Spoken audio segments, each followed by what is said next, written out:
Gì? Ở đây thì được.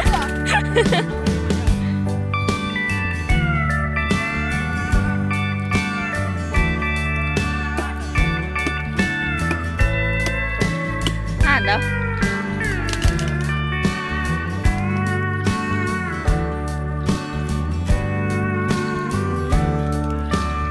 Bật lửa rung cầm mà.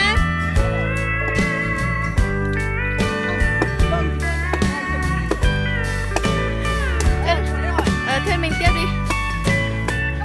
Bạn có 100 tỷ không? Chưa 100. Đây gọi là tiểu phu. Không được ngủ đấy.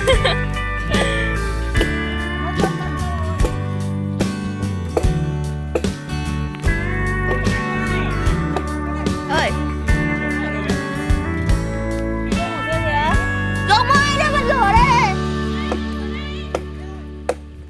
Thế mà cứ Thiếu người phải để ý nhá. Giới thiệu với các bạn, đây là trưởng đoàn Minh Thao. Rất đông và hung hãn.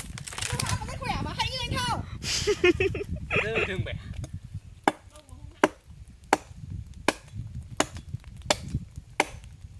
Được rồi.